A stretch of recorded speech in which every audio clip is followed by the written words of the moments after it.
চলে এলাম মনসাডাঙ্গা, আরামবাগ সাব ডিভিশনের অন্তর্গত মনসাডাঙ্গা মনসা মায়ের মন্দিরে।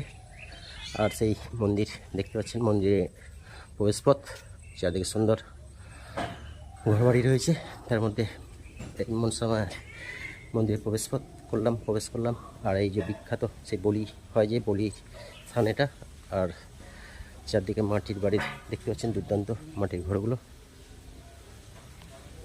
পরিবেষ্টিত এই মনসা মায়ের মন্দির। মনসা মাতা এখানে খুবই জাগ্রত। আর সেই বলি দেওয়ার স্থান, চারদিকে দর্শনার্থীদের বসার জায়গা রয়েছে, এখানে ভাড়ার ঘর এটা। আর সেই মনসা মাতার ঘরটা দেখতে পাচ্ছেন, কত সুন্দর। এটা সেই বিখ্যাত মনসাডাঙ্গার মনসা মাতা মূর্তি। হ্যাঁ, বাই।